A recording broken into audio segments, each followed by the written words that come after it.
வணக்கம். இன்றைக்கி நம்ம பார்க்க போகிற சமையல் ஒரு அருமையான வெந்தயக்கீரை சாம்பார் எப்படி செய்யலாங்கிறத பார்க்கலாம். அந்த சாம்பார் இட்லி, தோசை, சப்பாத்தி, சாதம் எல்லாத்துக்குமே அருமையாக இருக்கும், சிம்பிளாகவும் இருக்கும். ஸோ வாங்க எப்படி செய்யலாங்கிறத பார்க்கலாம். அதுக்கு ஒரு பேன் எடுத்துக்கலாம். இதில் தேவையான அளவுக்கு எண்ணெய் சேர்த்துக்கோங்க. எண்ணெய் சூடானதும் ஒரு டீஸ்பூன் கடுகு, ஒரு டீஸ்பூன் வெந்தயம், ஒரு டீஸ்பூன் சீரகம் சேர்த்துக்கலாம். ஒரு 4-5 வெந்தயம் சேர்த்துக்கலாம் வாசனைக்காக. இப்போ 2 வரமிளகாய் சேர்த்துக்கலாம். கொஞ்சமாக கருவேப்பிலை சேர்த்துக்கலாம். இப்போ இது எல்லாமே நல்லா பொரிய ஆரம்பிக்கவும் ஒரு பெரிய வெங்காயமும் ஒரு 15 சின்ன வெங்காயமும் சேர்த்துருக்கேன். நீங்கள் ஃபுல் அண்ட் ஃபுல் சின்ன வெங்காயம் சேர்த்திங்கன்னா டேஸ்ட் நல்லாயிருக்கும். நான் வந்து ரெண்டுமே கலந்து எடுத்துக்கேன். இதில் ஒரு 10 பல் பூண்டு பொடியாக கட் பண்ணிவிட்டு சேர்த்துக்கலாம். இதோட ஒரு 3 பச்சை மிளகாயும் சேர்த்துக்கலாம். இப்போ இது எல்லாமே நல்லா வதங்கணும். சின்ன வெங்காயம் சேர்த்திங்கன்னா டேஸ்ட் நல்லாயிருக்கும். இப்போ கொஞ்சமாக பெருங்காயத்தூள் சேர்த்துக்கலாம். இப்போ தேவையான அளவுக்கு உப்பு சேர்த்துக்கலாம்.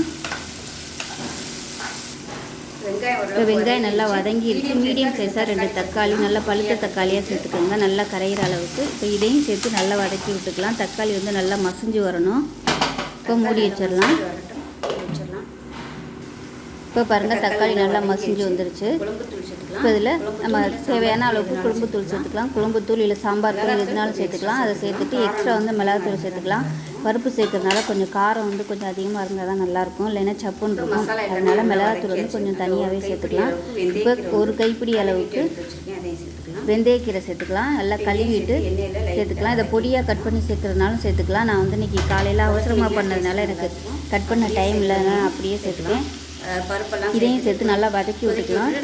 வெந்தயக்கீரையை இந்த மாதிரி எண்ணெயில் வதக்கி செய்யும்போது கொஞ்சம் கசப்பும் குறையும், டேஸ்ட்டும் நல்லாயிருக்கும். பருப்பு ஊற்றிட்டு பருப்பு நல்லா கொதிச்சதுக்கப்புறமா கடைசியாக வெந்தயக்கீரையை போட்டு வேக விட்டு அந்த மாதிரி இறக்கலாம். இப்போ பாருங்கள், நல்லா வதக்கியாச்சு. இப்போ நான் 100 கிராம் அளவுக்கு துவரம் பருப்பு, மஞ்சள்தூள், வெந்தயம், சீரகம், கொஞ்சமாக எண்ணெய் விட்டு நல்லா மசிஞ்சு வர அளவுக்கு நல்லா வேக விட்டு எடுத்துருக்கேன். இப்போ இதையும் சேர்த்துக்கலாம். இப்போ எல்லாத்தையும் கலந்துட்டு இப்போ தேவையான அளவுக்கு தண்ணி சேர்த்துக்கலாம். சாம்பார் எவ்வளோ தேவையோ அதுக்கு தகுந்த மாதிரி தண்ணி சேர்த்துக்கலாம். இது நீங்கள் மண் சட்டியில் பண்ணிங்கன்னா உங்களுக்கு டேஸ்ட்டு நல்லாயிருக்கும். மண் சட்டியில் எல்லாத்தையும் பண்ணிவிட்டு மத்து வச்சு கடைசியாக கடைஞ்சி விட்டுட்டிங்கன்னா அவ்வளோ அட்டகாசமாக இருக்கும். ஸோ என்கிட்ட மண் சட்டி இல்லாதனால நான் நான்ஸ்டிக்கில் பண்ணியிருக்கேன். பிளெண்டர் இருந்துச்சுன்னா கூட நீங்கள் கொஞ்சம் ஆறுனதுக்கப்புறம் அப்படியே எல்லாத்தையும் மேஷ் பண்ணிட்டீங்கன்னா டேஸ்ட் நல்லா அட்டகாசமாக இருக்கும். சப்பாத்தி, சாதத்துக்கெலாம் பசங்க சாப்பிட்றதுக்கு அவ்வளோ சூப்பராக இருக்கும். காலையில் இது ஒரு வழியாக வச்சுட்டோம்னா இட்லிக்கும் எடுத்துக்கலாம், மதியம் சாதத்துக்கும் எடுத்துக்கலாம். ரொம்பவும் ஹெல்த்தியாக இருக்கும். வாய்ப்புன்னு மாதிரி இருக்கும்போதெல்லாம் இந்த வெந்தயக்கீரை சாம்பார் வச்சு சாப்பிட்டோம்னா நல்லாயிருக்கும். அவ்வளோதான், நல்லா கொதிச்சிருச்சு. அமர்த்திடலாம். பாருங்கள், எவ்வளோ சிம்பிளாக ஒரு ஹெல்த்தியான சாம்பார் ரெடி ஆயிடுச்சு.